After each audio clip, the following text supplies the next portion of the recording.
So I will tell you, I am Megan Mutti. I'm an educator with Family Matters Parent Training and Information Center. I haven't been able to teach in person for quite some time. I wasn't sure that I could put together an outfit that wasn't jeans and tennis shoes, but I did the best that I could tonight. So thank you for having me. This is actually super exciting for me. I love teaching. It's one of my favorite things. So I'm glad to see such a fantastic turnout. I will tell you this. It's super casual. Get up and move around as much as you want to. I will not ask you to participate at all. It's completely to your comfort level. So you do what you're most comfortable with, and that's completely fine with me. We're here to talk about advocacy, and it's a topic that I feel passionate about. I have a daughter who's 22. Her name is Annie. She has developmental disabilities and an intellectual disability, and so going through the school system, that just became a topic that I had to work my way through. I learned a lot from other parents. That's really what I'm hoping. I'll learn something from you tonight, and I hope to give you something that's useful, but I do find that the strongest advocates are parents who are navigating the special education system. That's partly just because of the way the system's set up. It's partly because every child has such unique needs, and kind of finding your way and getting what you need changes so drastically from early childhood to elementary school, middle school, and high school, and then we get into the transition age, and we really see that these young adults are going off on all different paths and interests, and parent advocacy is looking different. It's shifting a bit. Your voice may be getting a little bit quieter because hopefully your young adult is participating, and so I'm hoping we can talk about some strategies across the board that will be meaningful to you today. But before we start, I want to show you, so this, I need a few things from you in here. And you can just work on it as the night goes on. You don't need to do it right now. The first is just the registration. That just tells me a little bit about you being here. This only goes to our main office. At the end, there's a short evaluation. But the most important thing in here is we have a lot of kind of educational packets, resource packets. So if there's topics on here that are of interest to you, if you fill this out and give it back to me, I will hand it off to them, and they will send you in the mail packets on that specific topic. Okay? Questions so far? We're all good? Go ahead. So all these topics, are there digital copies, like PDF files, like can school districts easily access this information? If you go to the website, there's quite a bit on there. Now, is it exactly the same? I can't say, but I can find out for you. Okay. Yeah. Most of it is online. Yeah. Other questions? I don't know if this is a dumb question, but No. What is Family Matters? Because I see it's parent training. I've just never heard, like, is it just somewhere you go to, like, ask? Nobody ever asked me that question. That's such a good question. So actually, there's 2 parent training and information centers in the state. There's one up in Chicago, and there's one down in Effingham. So the Effingham program is the program I work for, and it covers basically the vast majority of the state getting up close to Chicago, and then the Chicago Center covers the northern region up there. And what it is designed to do is provide support and education and advocacy for families and students with disabilities across kind of the entire spectrum. Mm-hmm. So if you were to go to their website, you'll find all kinds of stuff. So we do a lot of it, in person. One of the things they do that I think is most effective, which is what really initially, got me interested in Family Matters, is they can go over your IEP with you, give you ideas about goals, give you some ideas about different ways that you might improve that IEP, things to think about, questions to ask, and that can be super helpful. Yeah. Then they'll do that over the phone, they'll do it online. If you have a question, you're running into a concern, you're not sure which direction to go, or you're looking for some resources, you can just call up one of their information support specialists and say, hey, this is going on.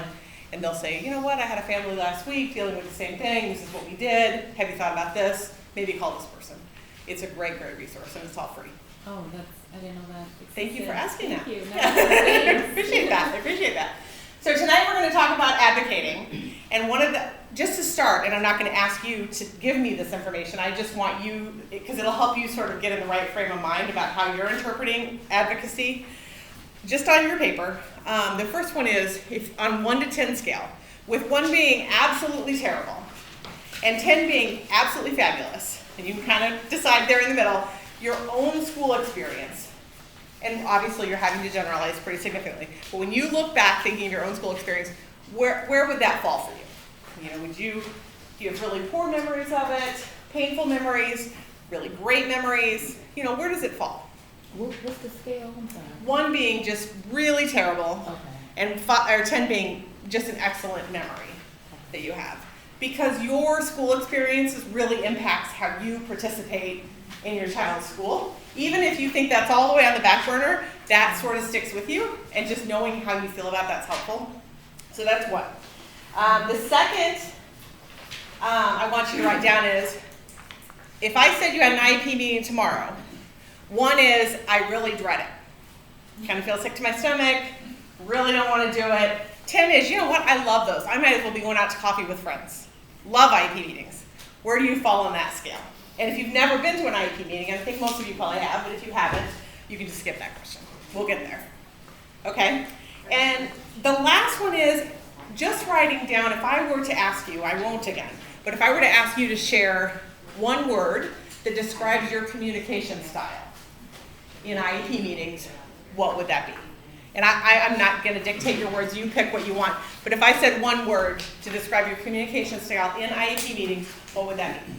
Just so you have a sense of yourself of kind of, what kind of energy do you carry into those meetings? Okay. Where are we writing this down? Anywhere's fine. This is just for your own use, so any of those papers is fine.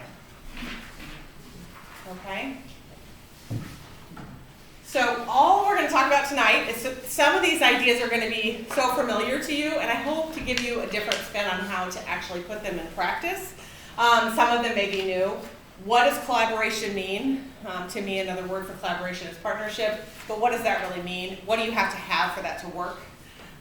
What gets in the way of partnership?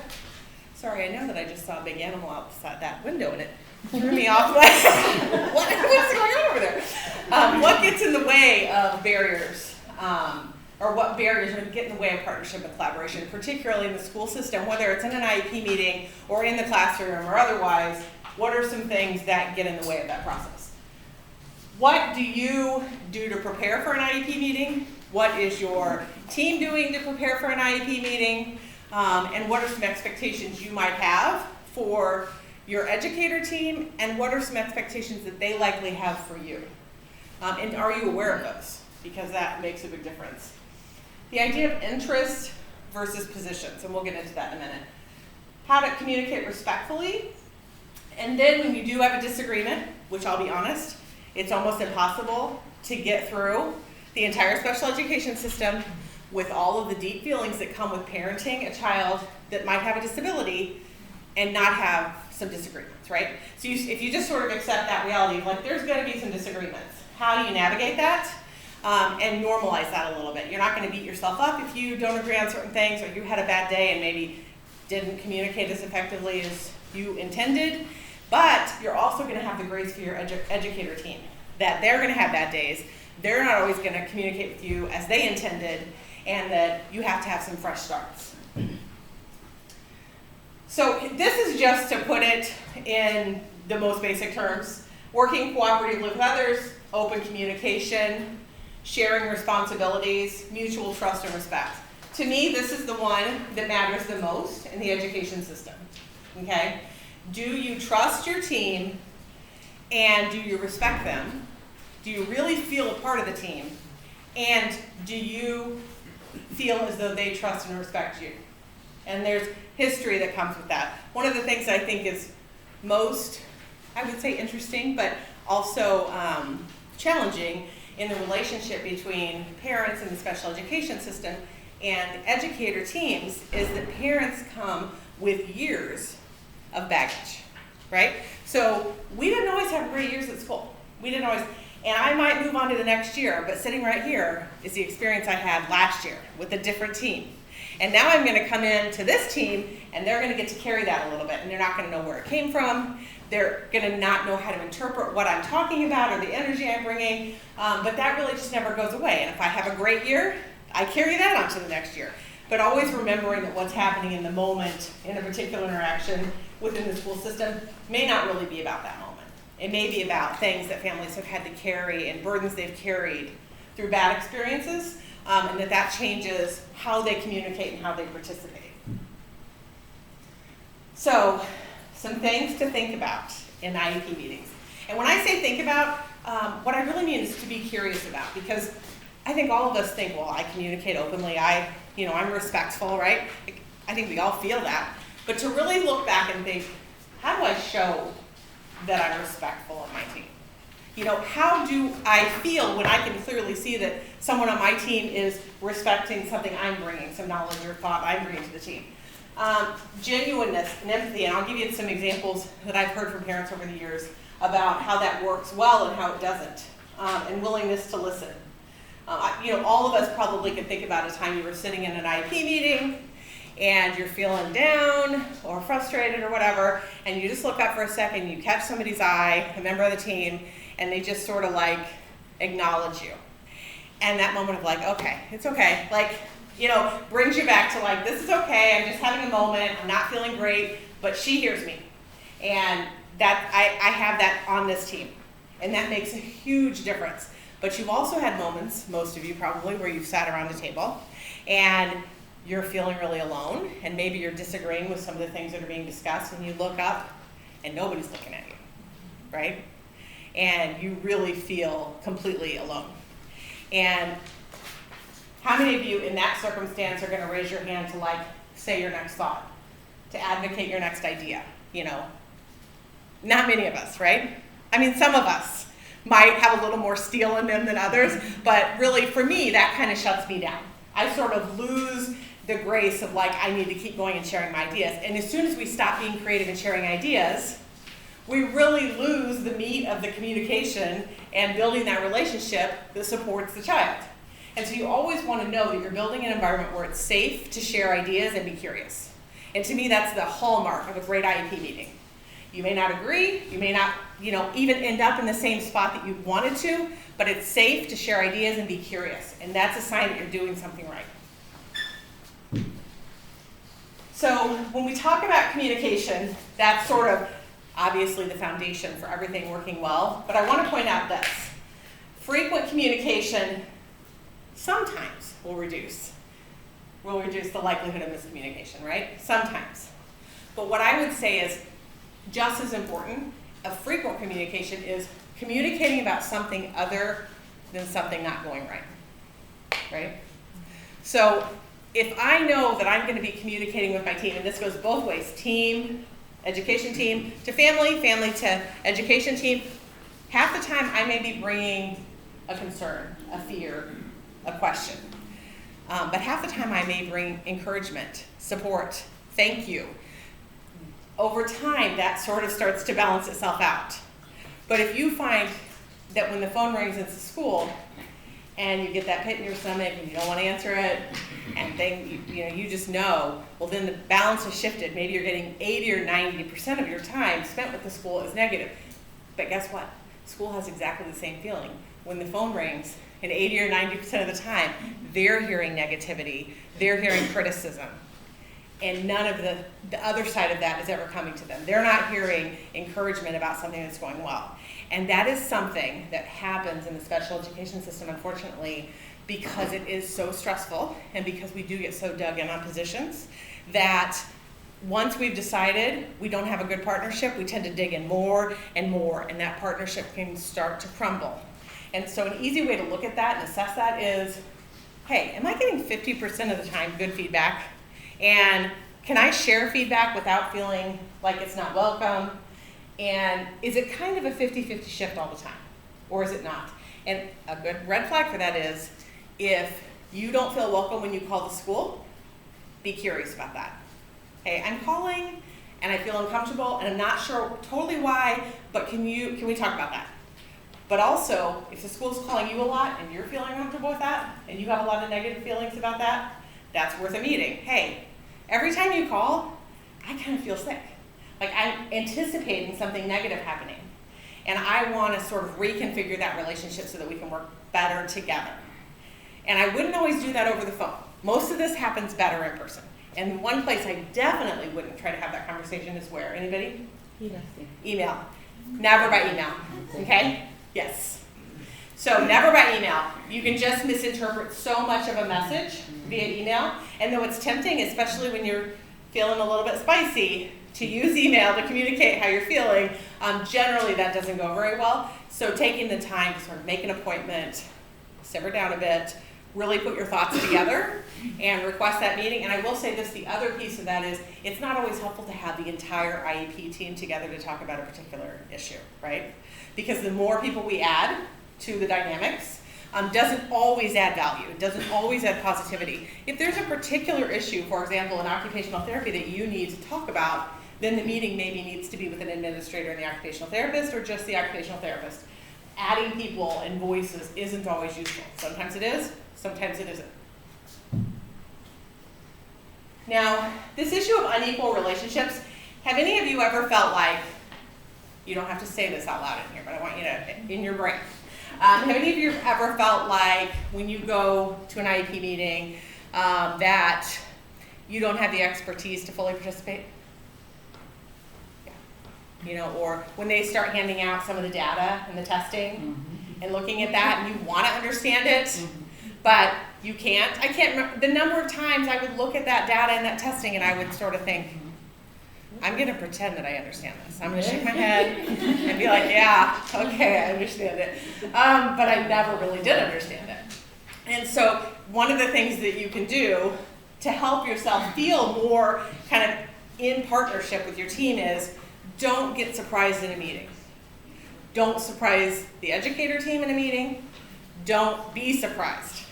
So a week before the meeting, talking to your administrator about, hey, are there things that are going to be discussed that maybe I need to be prepared for? And that goes well beyond just, hey, I'm going to review the IEP. I'm going to look at the draft list. I mean, that's great and that's important. But are there other things that are going to be discussed? So, for example, when in our family, when I knew we had had some evaluations with a social worker and the counselor, I did not want that dropped on me in the middle of an IEP meeting. Like, I knew that was going to be difficult for me. So I would call ahead and say, hey, I'm open to discussing this now, but my expectation is that you're not going to give me new information in that meeting tomorrow.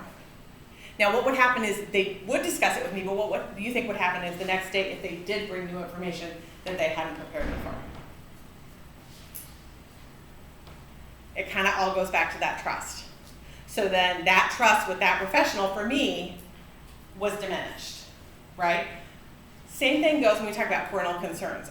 It's not a reasonable thing to have a lot of parental concerns, never mention them, bring them to an IEP meeting, and pass out your list, right? That's going to be a very difficult place for everybody to process that. So you want to let everybody process that outside early, so when you come together, you really are in a more productive spot to talk through those. Thinking about what kind of style you have, when I said what kind of communicator are you, thinking about what kind of style you have is helpful. You're not going to necessarily change your communication style. We're all adults, we've been communicating a certain way for a long time, but that self-awareness is really powerful. So, if you tend to be pretty authoritarian in how you communicate, that may not be as well received in that sort of collaborative setting. And if a member of your team comes in very authoritarian, that's not particularly helpful. So being able to read that and understand what you're bringing and also what do you interpret from the team members. If you're very assertive, and I'm all about being assertive and saying, this is how I feel, but what kind of tone are you bringing, so that you can be welcomed to share in a way that's useful. And then there's passive responses, and here we have, it's often viewed as agreement, and that is true, but it's also often viewed as disengagement, as, oh, we're talking about a topic that they're not really interested in. But you may be thinking, last time we talked about this, it was so painful, it didn't go well, and I don't feel safe talking about it, so I'm just going to look down and not participate in this. They're seeing that as either I'm not interested or I agree with you, right? So the way around this is what? Anybody? Found yourself in the circumstance? The way around this is just to say, hey, Brigitta, that's what happens if you know me in class. Hey, Brigitta, I'm noticing that you're looking down a lot while we discuss this. Can you share your thoughts on this? Now, Brigitta has every right in that meeting to say, I'm not comfortable. And that's absolutely fine, and we wouldn't push that at all. It would not be appropriate. But just going past it and assuming she's not saying anything, so she must agree with me, is going to dig a hole for us. So always just calling out, it's a perfectly reasonable thing for an educator to say to a family in an IEP meeting, hey, I noticed that you've been on your phone for the last few minutes. Is something wrong? Do you need us to take a break? Because that's not going to be partnership building, right? But it's also okay for a parent in a meeting to say, hey, I'm noticing that you all are having a lot of side conversations, and I'm wondering if this isn't a good time for this meeting. Should we reschedule? Are we going to reschedule? No. But we're just saying, hey, we need to stay focused where we're at here today. Okay? And all of that is fair as long as it's respectful and kind. So we talked a little bit about data. The IEP form is overwhelming. And I'll be honest, sometimes people don't find it terribly interesting. And so, yeah, you know what I'm talking about, right? It's dry. Yes, it's too much. It's too much. So sometimes it's worth kind of in your free time just think, okay, I'm going to become familiar with these 2 pages, that are really critical to me. I wouldn't spend a lot of time in the meeting trying to do that because it just draws your attention into something and you can't participate in the flow of the discussion. But I really just want to normalize. Most parents are not getting those IEP forms and going, this is the most interesting thing ever. Even if it's about your child who you love till the ends of the earth, you may not find it super interesting, and that is reasonable. And most parents find test scores and data overwhelming. Okay? We really don't know what the scores, like how they, what on the scales of like. Right. Like the Well, percentiles. oh, and yeah. what's the right answer. Yes. And what does it mean? Even if, right? What does it mean for your child? Right. That's the question I would become familiar with. So you don't have to really understand that test. You do probably. No, But I see, what does this mean? fair enough. Just what does this mean for my child? Just become familiar with that question, and that immediately, you're putting that into some context that you can use. Okay? But the other piece of that is, it's generally a good idea to always make an appointment to review test scores and data ahead of time so that you're not getting that in the middle of the meeting. Because a lot of times you won't even feel comfortable saying, what does this mean for my child?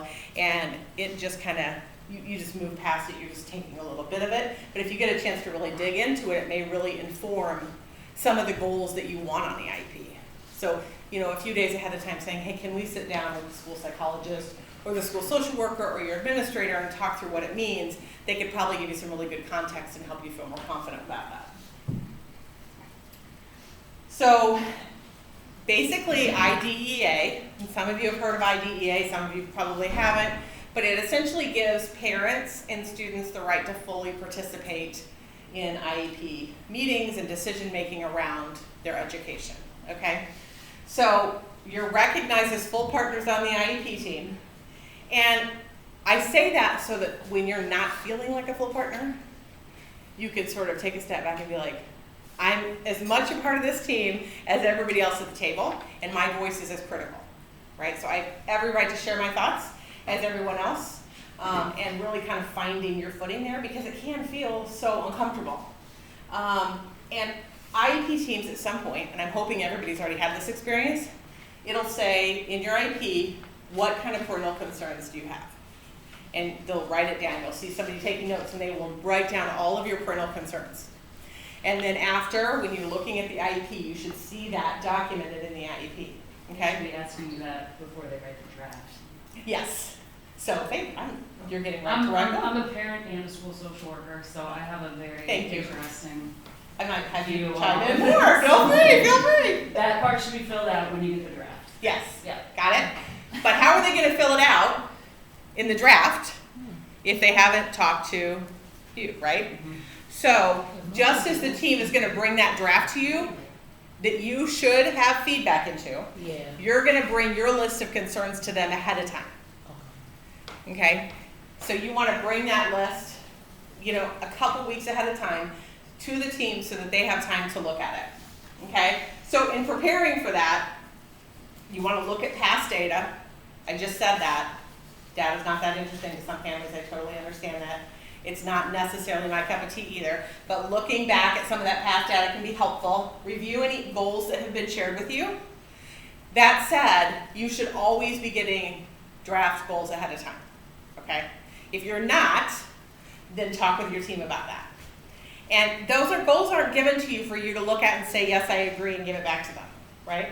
They're just sharing them with you so that you can give your feedback and things. An example would be, we spent years working on zipping. And for some reason, zipping became like the most important thing. Zipping, right?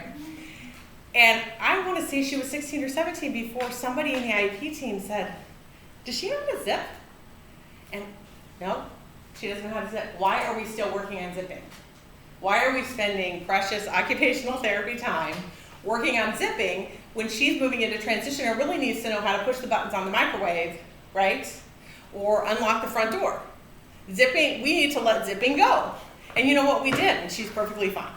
Life goes on without zipping, right?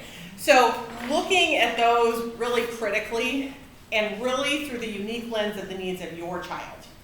Kind of what do they need? What are their interests? What are their long-term goals? How is that all sort of integrated into this?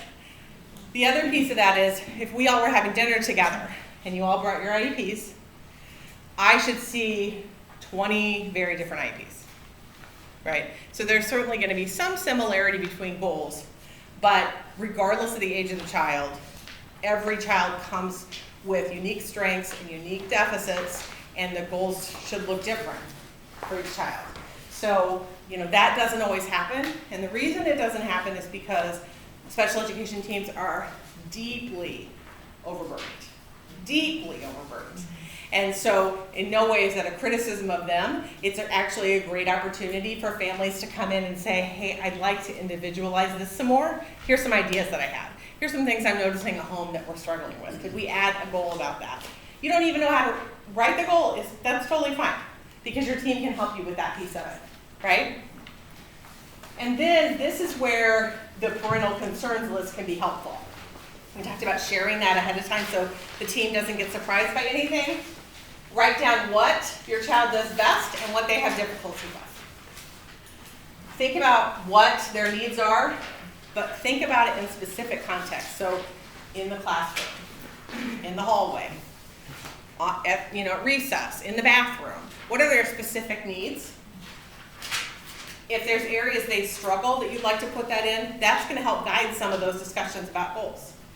Ask what they like and dislike about school. That's always an eye-opener for me, with my own kids when they were younger. What do you love about school? What do you not like about school? And then write down areas of concern about discipline or behaviors that you're seeing over and over again that you'd like to have some goals written into your IEP about that.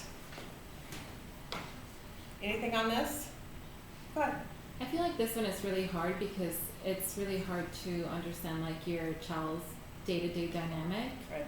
So, I can ask the teacher about what his day looks like, but it's just, she has 24 students and Right. it's going to be her perspective about what she sees, not so much what my child feels or, she's going to give me her best answer, but I think this one I struggle with because I don't know if my child feels safe and comfortable in his classroom, and and then I also have an introvert too. I get Sure. a one-word answer. Yeah. So this one is such a great point, but I don't know how to go more into detail with it. I would love to know more to be able to help him more. Yes. But also when you can't go to the classroom, it's not you can watch their day. So I think this one's extremely helpful and difficult at the same time. Yes. I think you bring up a really critical point though, and I would say that exactly to the classroom teacher. Not necessarily just, can you give me feedback about how you're interpreting my child, but hey, this is something I'm worried about. And this is really, really true when we have students who don't communicate verbally, communicate other ways, and then they go home and then parents are sort of feeling uncomfortable because they don't know, well, how did the day go? They're basing that, maybe solely on a book that's going back and forth or something like that. And a lot of times that's enough. But sometimes just saying, hey, this is something I'm worrying about. Is there some way that I could spend a little more time in the classroom? Or is there some other creative way, just because I want to be more of a part of it? I want to understand how his day goes. How does he do with transitions? I'd like to see some of that. And really getting an opportunity, no matter how creative you have to be, because that'll help you so much in coming up with that list. but I get completely what you're saying. I think a lot of parents would say, especially the younger, Yeah. the younger the child is. Yes. And I'll just throw in too, like, if it's a reevaluation year, the psychologist and the social worker are gonna be more involved anyway, getting everything together, so, I mean, having them go in and observe and kind of give an opinion on it too could help as well. Yes. Yeah. Using that whole team for all the expertise. Because the truth of the matter is, when you look around an IEP team, the depth of expertise is incredible. So what is I'm sorry, what is the reevaluation? Because my son just had his IEP meeting and the social worker wasn't present. Okay. So they said, like, I don't think she's here for the yearly, so I don't know what. Right, so every 3 years, Oh. they reevaluate, and that's when the social worker and the psychologist, and if there's any related services like speech or whatever, update all the assessments and testing and that sort of thing. So that's when everyone will get involved and do their thing. And then, yeah, they wouldn't necessarily be involved in the yearly, like I'm only involved in yearly ones if the child has a social work goal, or if Okay. there's like a specific behavior concern that they want to bring up or whatever, but, I mean, you could always ask for, if you have concerns in between, you could ask if someone could just take a look in the classroom, Okay, thank you. just to have extra set of eyes or something. Thanks for answering. I was gonna say, like, when we've had concerns, or even they had concerns, it was just let the social worker know, and then they might try to drop by when they're available. Yeah. And it'll, usually it ends up being over multiple days, because one day's a bad day for, observing behavior, because whatever they're doing in the classroom, or, just the timing of things, or, your child with a good day versus a bad day. Yeah. It's different, so, like, at least for us, they try to, like, if we ask, they'll go and try to sit there and then give some feedback. Thank you. So- But my concern is that more than like behavioral for him, that's not a concern. It's more the dynamic of the classroom that he's in. That I don't know that it's serving him. I don't know if the dynamic that he's currently having is serving him with his IEP. Okay. So, and like the teacher's like, it's fine, but I don't know. I don't know that it is. Sure, you're not sure it's the right So fit. more than like him and stuff, it's like the group dynamic. But I Okay. don't know if it's working. Okay. So what I see is some classrooms are very open to family observers occasionally. The problem becomes, what you said, Erin, is that watching one child on one day really is such a small lens. And so it's sort of like, okay, well, how many days do I need to observe to get a decent, accurate picture of that experience in that classroom for my son? And so sort of thinking about if you go that route and you're able to do that, could you do it, on 4 different days for 45 minutes in different settings, just to really get an accurate assessment? I would say never make a judgment of a classroom or a teacher or an IEP team from one experience. Right. Yeah. And I would also say never make a judgment of a parent from one experience, because we all have bad days. That's a perfectly reasonable thing. We all have bad days. When you share your list, I encourage you to walk it into the school, give it to your special education administrator or teacher, and do it ahead of the meeting. Don't share it by email. Just walk it in and say, hey, this is something that I wanted to share. Have it ready for when the draft goals are shared with you. This is something I wanted to share with the team too, so that everybody has that opportunity. Oops. I'm learning, you guys. This is new to me. So this is something interesting, I think, and I had to spend some time thinking myself, both as a professional and as a parent, what do I expect of my IEP team? And that was a difficult thought in my own mind, because there were many, many times when my expectations of my IEP team were this high. I mean, they were sky high. There is no way that any team could have met those expectations. But if I was honest with myself, that's what I was bringing to the table frequently, right? And teachers also have to ask, okay, what am I expecting of my families on any given day?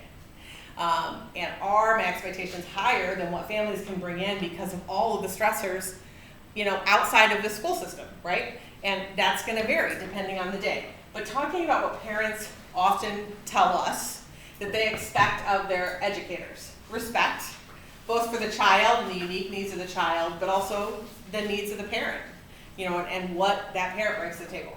Positive communication, I often give an example. This was just, you remember these things as you go through the school system. And it was welcome back to school night. And they did a special welcome back to school night just for students with disabilities. And the teachers were all standing outside. I will say I'm not in this district. I'm really just giving an example.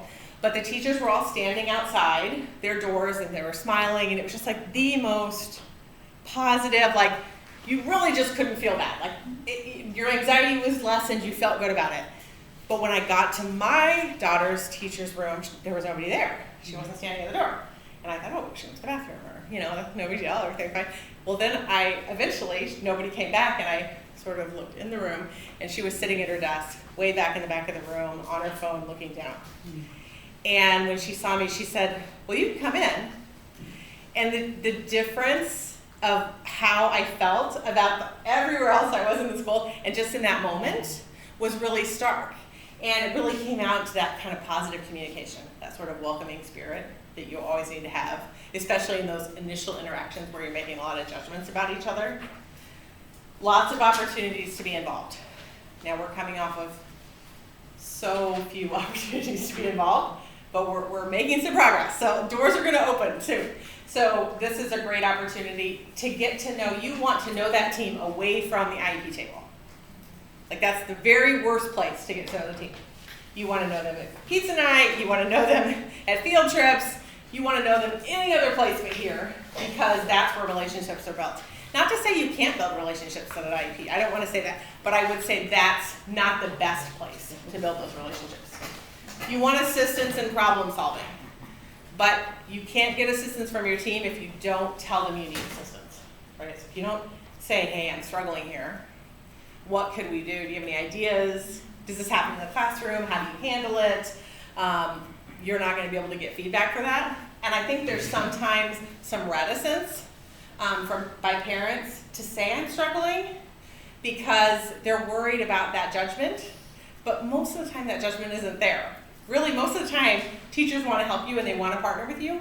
It's sort of like getting over that hump of like saying, hey, we're struggling here. Considering your child's individual needs, and then listening genuinely. So this kind of swings back to you're in a meeting, you're having these interactions. Are you making eye contact? Are you shaking your head? Yes, I hear you. When you need a break, do you feel comfortable to say, you know what, I need a little bit of a break here? Instead of just sitting there sort of being upset or withdrawing. Is your phone put away? You're not looking at your phone at all. All of those tiny little things that say, I am hearing you, I respect what you're saying to me, and I'm thinking. And all of that is relationship building. Now this goes both ways. So what do teachers tell us they want from parents? Not surprisingly, right? Respect, it's the same at the top of both of them. Support from parents and caregivers. I think around that, some acknowledgement of how difficult their role is. Parents to be positive role models around education, to value that and to role model that feeling with their students. Open communication. And when we talk about open communication, to me that's super vague. That means almost nothing, right? So at the beginning of the year, talking to your team about, this is how it's best to communicate with me. This would work best. Tell me how you like to be communicated with. And that all of a sudden is like, hey, I respect you. You respect me, let's develop a system, and your system and your system and your system may look different. It doesn't really matter what it looks like. It just is that you're saying, hey, this works best for me, what works best for you?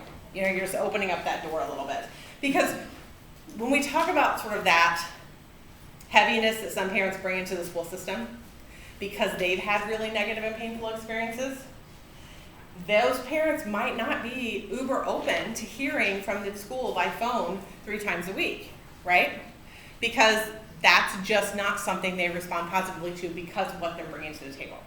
It might be less threatening or difficult for them to do it by writing or email, even though I generally warn against that. But, or always in person, maybe once a week, Friday for 10 minutes, you're gonna touch base and, see how the week went.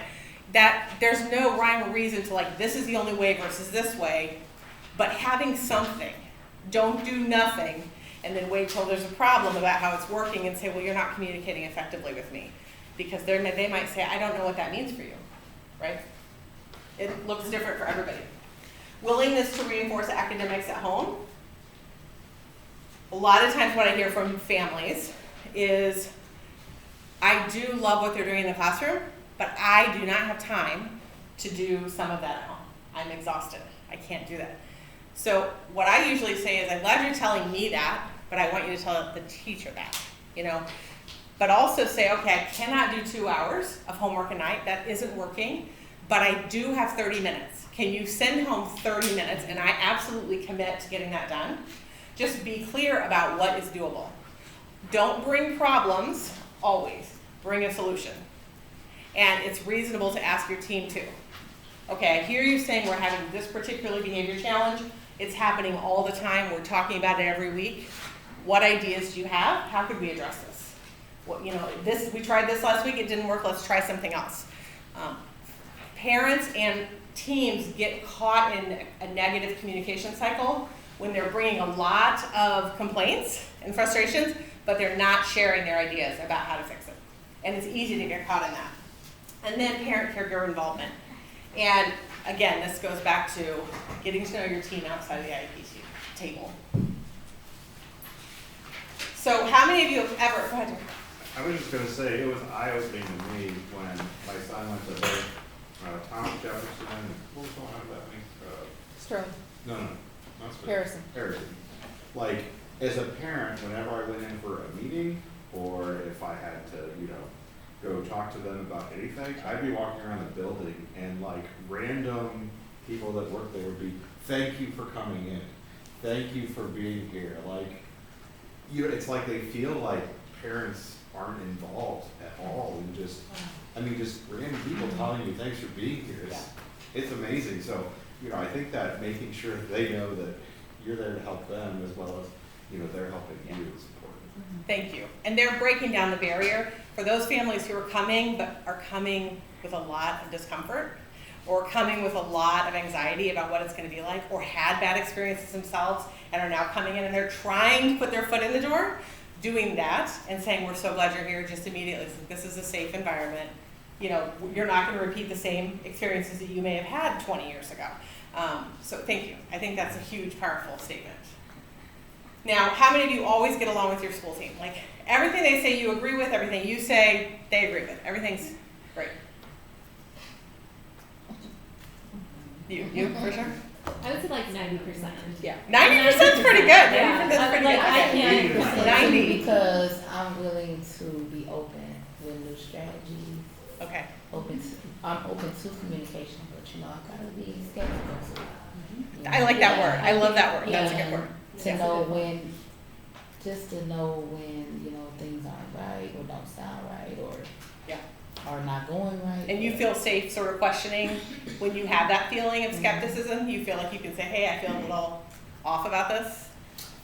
Richie has gotten to the point where, you know, I'd rather not say anything most of the time because I just feel like, you know, everybody, like when I do voice my opinions, it's more of a aggressive response. Okay.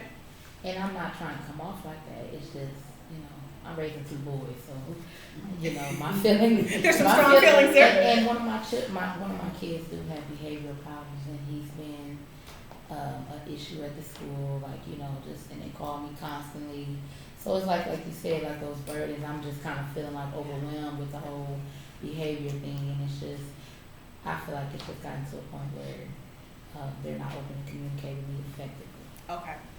There's so much about what you just said, though, that I think is so powerful. Yeah, and yeah. I don't want to come off like I'm trying to, you know, overpower them and their positions. It's just I'm his parent and I'm doing this by myself. Yes. So Yes. you Yes. know. And as soon as parents get in a position that you're describing, where they feel like they're treading water, but things aren't getting better, they do tend to back out because they don't see improvement. They feel like maybe the school's looking to them to make things improve, and they're having trouble making that happen, and they feel that responsibility, like all parents do. And the issue of, hey, I'm having, you said skepticism, but I'm having some sort of discomfort of feelings around something, and I don't feel safe. That is exactly sort of the marker to me of like, okay, that's when we need to have a discussion. because you always want to feel safe. And maybe it's bringing in an advocate with you. Maybe it's just having somebody else who can help facilitate that conversation. I think so. Because it's a long run, right? Like your kids are young, I'm assuming, Yeah. and you probably have a few more years in the school system. Oh, a lot. So, yeah. So thank you for saying that. Thank you for saying that. I have a question. So I have one experience with an IP, and I'm about to have a very different one with Okay. a different child. But I've often felt like I haven't had any issue with, or very few issues with like personnel, like in the people working with my child. Okay. It's all the things that like we're sitting around this table all saying, well, yes, if we had more staff. Yes, Yeah, if right. we had Or Right. they, more. Yeah, we don't have We that. had more support, Yep. so we had, Yeah. like, so I feel like you go in and like everyone's sort of like, who can we blame, right, that we can't do these things? Because it's not necessarily the people here. Right. It is either the building environment of like Mhm. what the actual classroom is, it is that we don't have enough staff, that we don't have the right equipment, and then, you know, it always comes back to, well, it's money, we can't get staff, you know, it's all these things that like there's nowhere to even like take them, Yes. right? Yes. So there's a magical question, I think, in this, that's a fabulous circumstance that all of us have been in, all educators and all parents, and that is, I hear you, I hear the challenge, and that right now we can't do it, but how can we make that happen? Well, especially when you feel that it is your child's safety. Sure. I mean, we're talking about ESY. Last year, there were a lot of safety concerns. Okay. I have a kid who has medical needs. Okay. On top of, he loves school, he would live at school. Like, school is his happy place. But, you know, just those constraints of, it's not personal. Like, this Right. conflict isn't because I don't like you. Mhm. These people are just saying, no, like, I can't give them more than this. There's not enough of me to go To do around. that. Right. Yes. Yes. Right? So where? And then that shuts down the conversation, right? Because we're all just like, deflated. Yeah. Yes, yes. I would follow up with, I hear you, but this is important, so how can we make this happen? Now, it comes down to positions and interests, right? Like, they might not be able to make it happen in the way that you envision it, which is fine.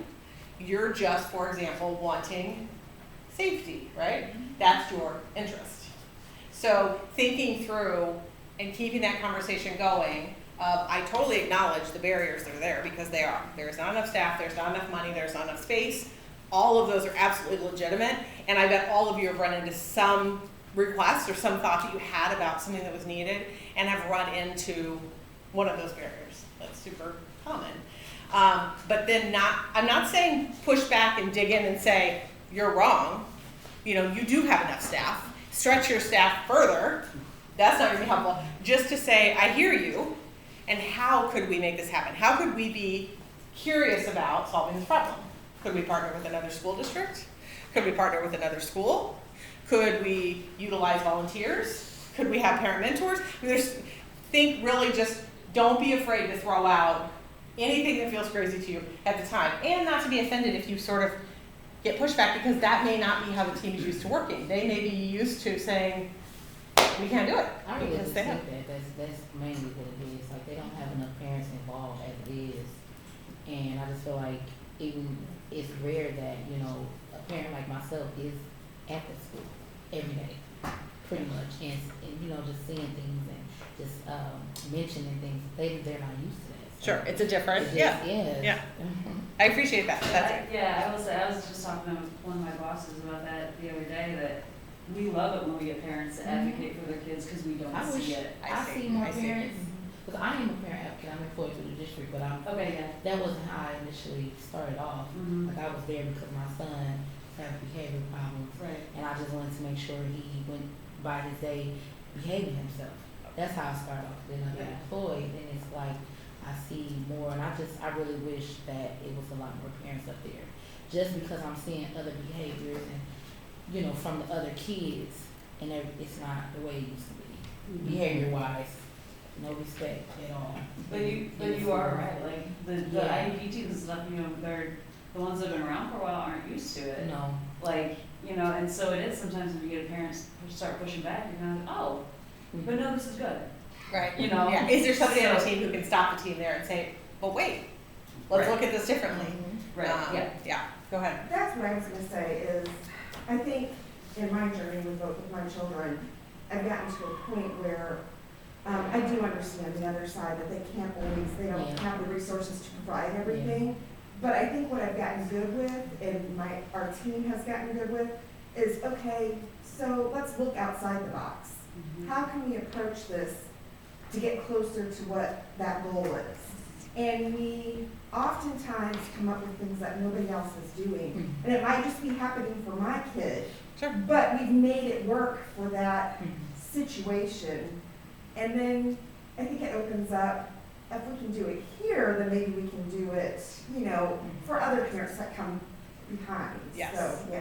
Yes. And that to me is one of the strongest pieces of parent advocacy of, hey, and once I'm out, then I hope it goes even smoother. There's more options, there's more opportunities because we thought creatively about how we could do things. But you also said what I think is probably the most important thing, which is how can we get closer to what we want? So you may never get exactly what you envision to happen. Now, that is only fair unless we're talking about one thing, which is safety, right? So safety is a completely different ballgame.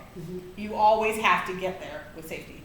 But other things, getting close enough sometimes is enough. But knowing in your own mind when you present an idea that might seem a little outside the box, what is close enough, right?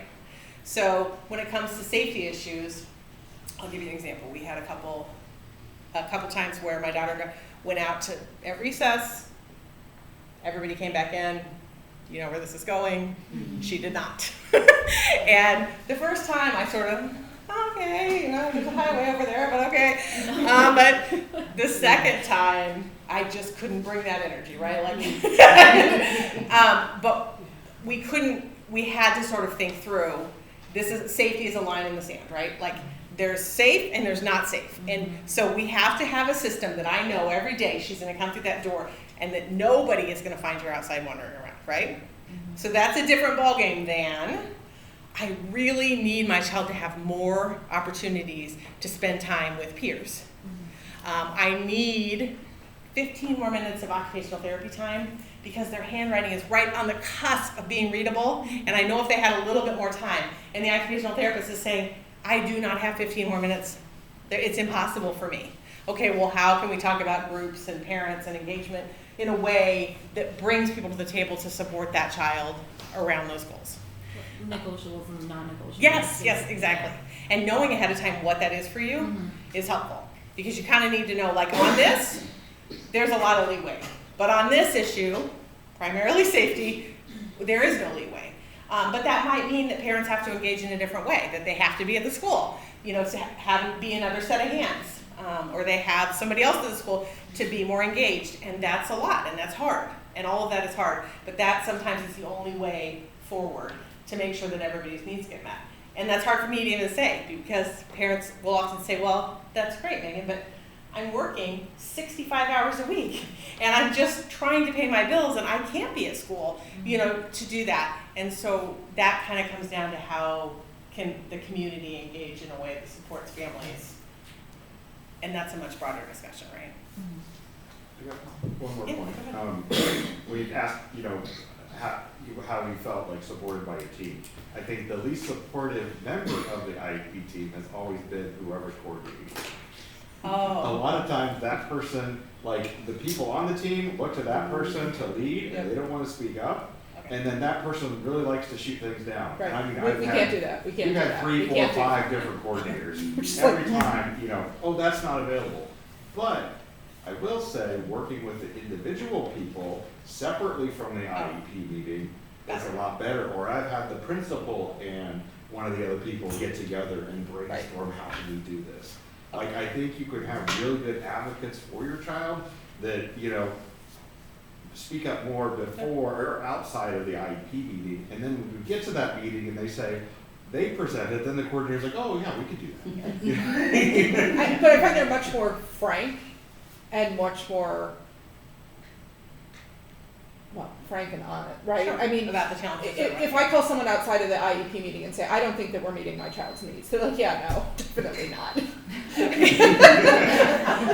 I say in the IEP meeting, I need this, they're like, yeah, but we just don't have that.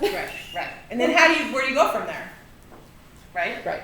I have a question about, I don't want to use the word legality, but can IEPs meetings be done in parts? So I have almost every person that you could have on a team, I've got on a team. So we have like the 2 hour, Sure. like they're just exhausting, right? Right. And they're just I mean, they're great because my kid is a rock star at school and he comes home, he puts on comfy pants and he's like, I'm done, thanks. But like, so it's a good meeting, but it's just so much To do. and so emotional and so long. You could absolutely break it into 2. The challenge you're going to face is there are certain people who have to be at the table, so they're going to have to be at the table for that. But it's perfect. A 2-hour IEP meeting is often going to become kind of ineffective because everybody's tired and disengaged, and they're thinking, oh my gosh, I've got 7 more meetings today, and how am I going to get through them? And so 2 hours is a lot, but I often have families the other way who say, I felt really rushed because we only had 30 minutes here, 45 minutes, and I wanted to talk through some more things. The first way to counteract that is to do as much as you can ahead of time so that you come to that meeting totally prepared, you've reviewed everything, you've shared your concerns, they've shared their concerns. If there's services you know you're going to request ahead of time, go ahead, request them, let them know that you're going to request them so that they can start. But it doesn't mean, because sometimes I'll have families say, well, I don't want to do that because then when I get in there, the team just is already ready to tell me no. They knew I was going to bring that. I told them I was going to bring it, and they're ready to tell me no. And that's when it comes down to saying, like, I hear where you're at, I respect, and what they're sharing is likely spot on. They don't have the resources, the time, the space, the staff. But you're going to say, okay, this is really critically important, but I'm open to any kind of creative strategy we have to use to get there. So let's start talking about it. But do not let the conversation stop. You just don't want to let it fall. If you let it fall, you're going to go home frustrated, you're not going to feel heard, and they're going to feel like you're okay with what happened, and everybody's going to move forward, right? Some things that we hear parents tell us frequently, these are sort of themes that we hear. Time limits on IEPs without making it clear that the meeting can be reconvened. So, and oftentimes actually it isn't time that I hear parents struggle with, it's the emotions, like you're saying. So being able to say after 40 minutes, maybe ever one that year when you had a really difficult IEP meeting, to say, you know what, I need to step away from this and let's set up a follow-up time to get this done. That's perfectly reasonable. And it's not just reasonable for parents. It's okay for a staff member who's really overwhelmed or stressed, who is negatively impacting the team, to say, you know what, I need to step away from this. I'm going to either have somebody alternative come in or could we reconvene? That's okay too. Because this is what I thought you were going to say, Darren, the most negative person at the table dictates the mood of the whole table, right? Whether that's the parent, the speech pathologist, the administrator, the most negative person at the table is going to cast a shadow. So you kind of want everybody emotionally ready at the table. Everybody came to the table in a good place, ready to be productive. Maybe not positive, maybe not always positive, but productive. So and it's a reasonable thing. Say out loud, you sat down, you're ready to get started. Are we all ready today? Is everybody ready? Are we in a good place? Set the tone, right? And that could be the family or the staff members. Parents feeling upset about side conversations. I bet every parent in here, could say a time when that happened, right?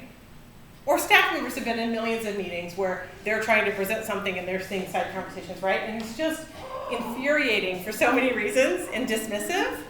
So this is the job of the administrator to shut that down. But if the administrator doesn't, then a parent can say, hey, I'm noticing you're having trouble engaging. Do we need to take a break for a few minutes? That's totally fine. It's okay to do that. I realize that's very uncomfortable, and most parents aren't going to want to do that, but I also know that you're not going to fully participate in that meeting if over here you see these two chatting away and you think they're saying something negative about what you're talking about. So it's okay to put yourself out there. Parents wonder what the person recording the meeting is typing. Anybody else wonder that? What are they typing? What are they typing? Just ask. Can I see what you're typing? It's perfectly reasonable, and really they're just typing up their required documents. You're not going to see anything magic, I promise, but if it'll make you more comfortable, certainly ask that. Lack of respectful questions about what they feel their child needs to be learning. And what I sometimes see is parents don't know, I mean, if you asked me, what are the age level expectations for fourth graders, and I had a fourth grader, you know what? I wouldn't be able to tell you. I don't know. I'm not responsible for teaching a fourth grade class. I'm not going to be familiar with that. So I may ask for things that really aren't in line or appropriate for a fourth grader, right? So sometimes the expectations of what parents know or bring to the table aren't in line with reality. And so giving parents, say, hey, I totally appreciate that you're bringing that because that's really important, but actually that tends to get addressed more in 5th and 6th grade, and can we revisit that next year? Or actually, we worked on that a lot last year, and let's talk about how your child's doing. But don't expect that parents know developmentally what's going to happen in the classroom every year, because they just don't. The district has this really bad habit of putting PE teachers in instead of general education teachers that actually know the grade level content. And so every time they've asked for like a grade level teacher, sometimes I feel like, you know, I'm putting a burden on them because then they have to find a sub for that grade level teacher.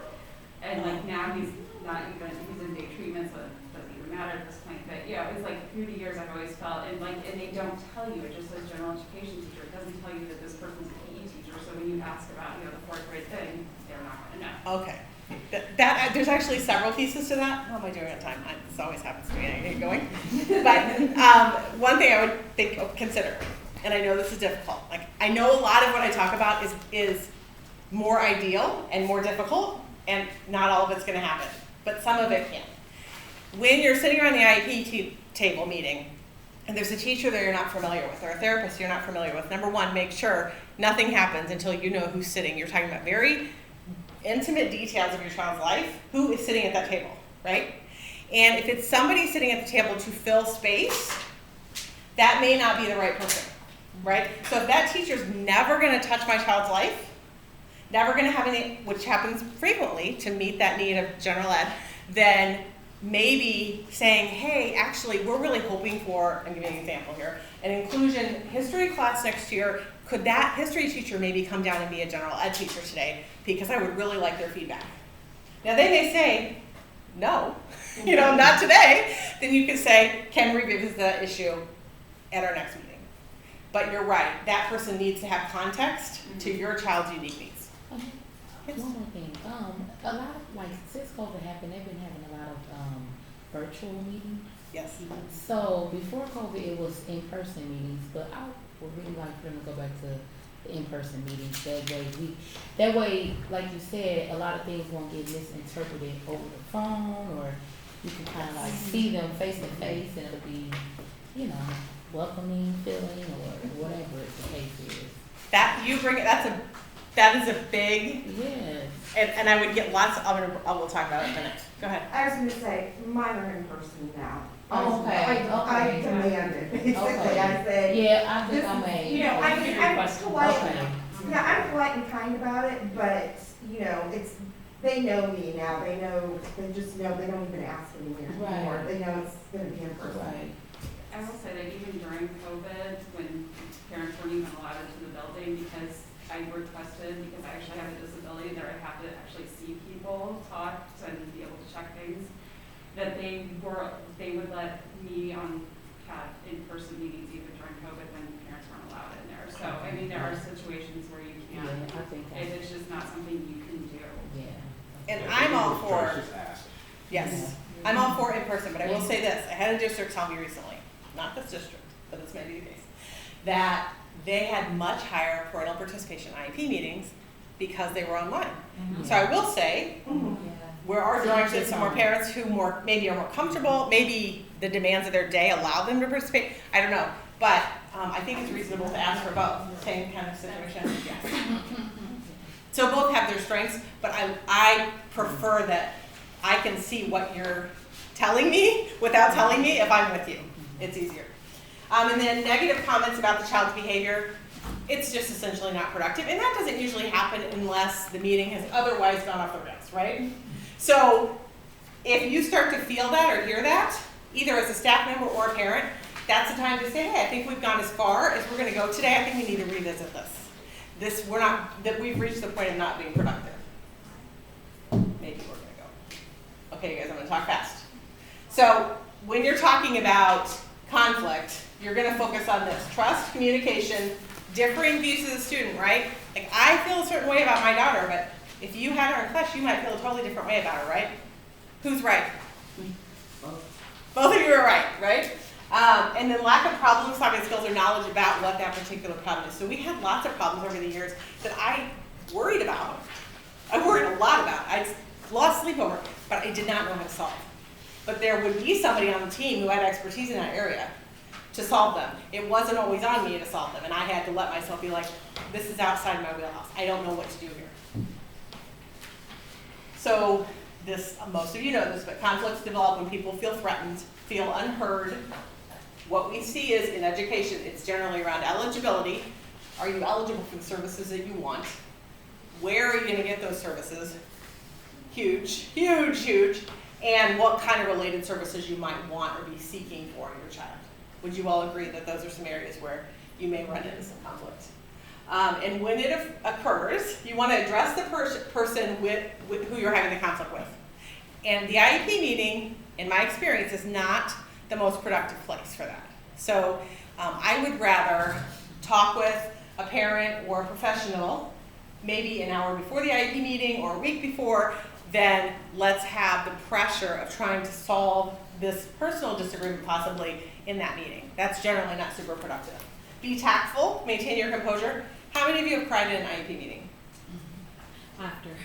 Yeah, that, right? So I don't know that it's fair to ask parents to maintain their composure in these very high stakes, difficult meetings.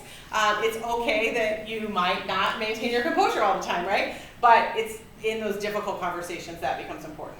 And if you can't resolve it, this says go to the next level, and there's value in that. So I'm going to bring it to the principal if I have a concern, but I generally am not going to bring problems to the principal first, right? Because if that teacher is working her heart out to solve that problem, and I'm frustrated, but I don't give her the time to help me with that, and I just jump ahead, that really undermines that relationship, unnecessarily. We're not going to get all the way through this, but somebody, you said something about positions and interests. Position is, I want something done and I want it done this way. So for me, I spent a lot of years focused on the position of I want an inclusive education. That's my position. I want an inclusive education. I spent hours on that position, okay? Inflexible, I want her in an inclusive classroom, that's what I focused on. Interests and positions have different ways of being addressed, right? But you have to identify where you're at, your interest or your position. So when she was talking about what her interest or position was, her interest was safety. And there's a lot of ways to get to safety, right? There's a lot of ways to get to inclusion. It doesn't have to be my way. There's a lot of ways to get to inclusion.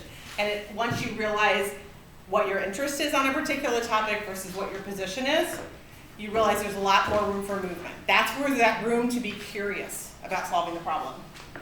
We're going to jump through this just so we get. Converting positions to interests relies on this idea. Whatever a family member or a staff member brings to the table, assume, this is a strategy, assume there's always positive intent. Just assume it. Just go in there assuming positive intent. That may not be positive intent. That's okay. But for you, you're just going to assume positive intent because that's going to help that be more productive conversation. And then starting with how can we best, or what is the best way? How can we make that happen? Whatever question you ask, it needs to not have a yes or no as an answer. How is always my favorite word. How? How can we not do that, right? If we think we can, how can we not? What is another good way to start the question. Here's some things. This is just basic stuff, but starting off a meeting with, have you gotten the data that you need ahead of the meeting? Can we start with celebrations, which I think most IEP meetings do. In my experience, that teams are great at that. Snacks or beverages. Does everybody have all the paperwork they need and are they comfortable with it? Can you do introductions? Do it again if you're not sure. And this one, is the student present? Okay? I cannot emphasize enough how important that is.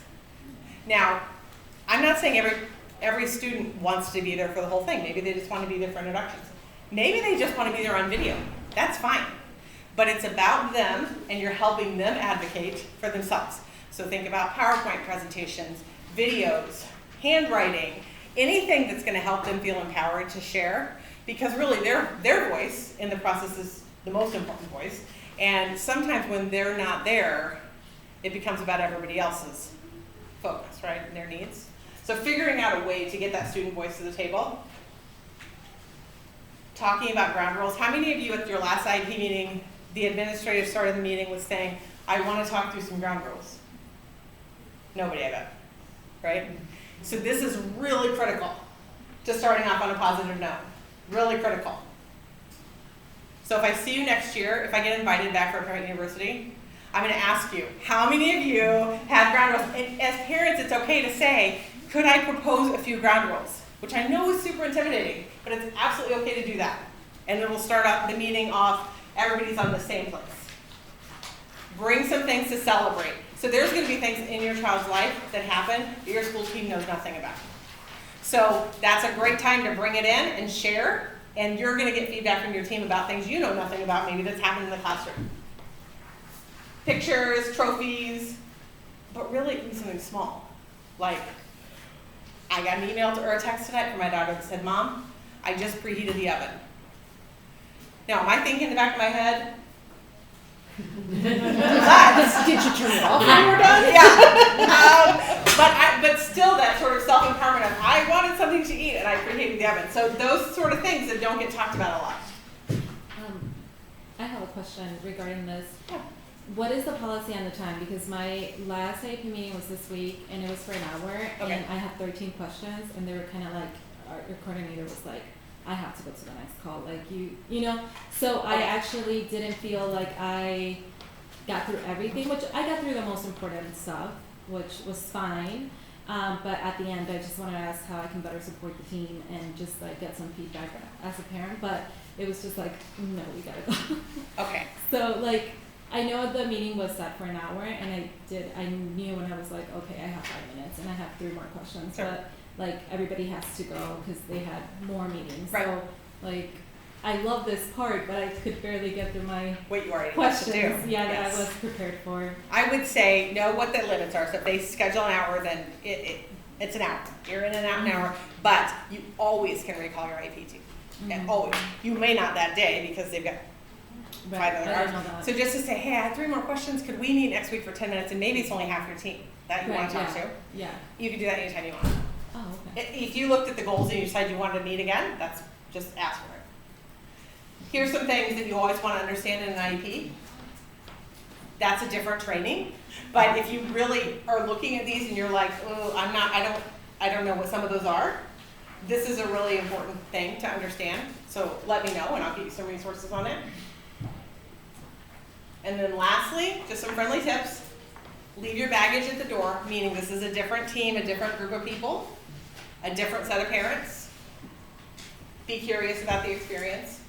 Understanding the other person's point of view. Parents are always searching for new and creative ways, and professionals also need to be just as open to that. And really importantly, no surprises. No surprises in an IEP meeting. Really go out of your way to try to avoid that. Guys, I had this down so well. We're going to push past it. So lastly, I want you to keep in mind, this was my favorite thing of the whole, I didn't write this, but it was the most productive statement I have heard in so long. Be unconditionally constructive. And none of us are, right? Like, if you ask my husband if I was unconditionally constructive, I'll tell you right now, he's not going to say that I am. But what a great way to think about coming into an IEP meeting, participating in school decision making, being present at school, participating every day. That idea is so helpful. You know, am I being unconditionally constructive? Meaning you can disagree, you can have a different point of view, but am I participating in a way that's constructive? And I think if you let that guide you, all of these advocacy efforts that you make around your students and your kids can really be very positive, even if they don't look exactly like you might go into a meeting thinking they need to. And with that, I'll stop talking. But do you all have questions or things you want to talk about in the last few minutes? Okay. I have to say something. I've read it in a book somewhere about, bringing students to an IEP meeting, and that really does help because people are a lot happier, and there's even just candies or little peppermints or anything like that you can bring. They're happier when there's food there. And then even on my binder, the binder I bring for my IEP meetings, I have a whole bunch of pictures of my son through the ages and all those little school pictures. So then that's also a way to kind of, remind me of who I'm there for and Yes. forever getting to see the little pictures of them. I love that. That's a great idea. That's a great idea. If you've done nothing else, you're not sure, you haven't put together a binder, or that feels like too much. I have seen tons of parents just bring a one-pager in with a picture, interests, struggles, just about your child, because some of the people at the table may not know them at all. And this is just sort of a one-page snapshot. I was gonna say, Family Matters. I would suggest, recommend, highly recommend as a resource to any parent. They've helped me immensely. Anytime I have to write a letter, or before I go into an IEP meeting, or if I'm not sure about, rules or regulations, I call, I get them to know them on the phone. They recognize me, several of them, and it's been a great service, so. They're super great. Yes. And things like, how much time do I have to write this letter? Or should I send this by this way? All of that. It sounds so small, but that's what they're there for. They'll answer all those questions. And also say, one thing that was helpful when we moved schools was oftentimes they would invite the previous teacher to that IUP meeting so they could help give feedback. Oh, that is a good idea. And that's asking something them- I should have done, Yeah. because with my youngest son, his last year teacher, you just know those teachers that really have your child's best interest at heart. You really do, and that's a good point. If I had known that, then I probably would have Yeah, invited that's a good idea. his last year teacher to the transition, the IEP meeting that he had at a new school, because they barely knew him, and then with the behavior problems, it's where did this kid come from? Sure, you already feel like some of that junk might be happening. Pretty much. My favorite was, your child, blah, blah, blah, blah, blah, and I'm like, uh-huh. Yeah, I didn't know. Why are you calling me? Okay. Another interesting thing was because he'd been doing the homeschool for the year, and no one had seen him. Yeah. Since he had gone to his or summer camp, we said, do you want to reach out to his camp counselor? And so one of the people called up, we gave him That's a good permission, idea. and then he called up to just get, Yeah. hey, Yeah. what's it look like now? Because no one had seen Right, him in the okay. classroom for a while. And Cella's thing the first year was so uninvolved. From the teacher's perspective, it was hard to know what your student is like. Right. So But a reminder that kids have these big lives outside of the school building that we sometimes, forget about because they're here all the time. I just want to add that it was incredibly helpful because my son, he's in first grade, and this is all so new, and I learned so many things. I didn't know I could request so many of the things that you said, or the help that I got from everybody else. So, Good. so That's great. I want you guys, if you're going to give an hour and a half of your night, I want you to get something out of it. So thank So you. helpful. I'll be honest, to have this large of a group show up at a school speaks to your school. So this is fabulous. Clearly, there's lots of parent engagement, and this is wonderful. So thank you very much for coming tonight, even in the sleet and rain and freezing cold. Fair. Exactly. I know that's what it was. If you don't mind just giving me the 3 forms, it's registration, the evaluation, and any interest that you have in those topics. If you guys just make a pile, I'll just grab them all. Do you want them in 3 separate piles so you don't have to sort them later? That would be great, actually. Thanks. I really appreciate this, because I've been praying that, the leading to heal and people, places, and organizations that have helped me in this journey. Well, it's hard, isn't it? It's really hard. It sounds like you've done something neat though, in terms of being an advocate at the school and built a place for yourself. Yeah, thank you. It's, I mean, it's getting hard, cause well, the thing is, my sister was fired the same way my youngest son is. So my mom didn't really, You know how to get out navigate there. that. Yeah. And not comparing myself to her, it's just that I'm just trying to do my best to get it good before it gets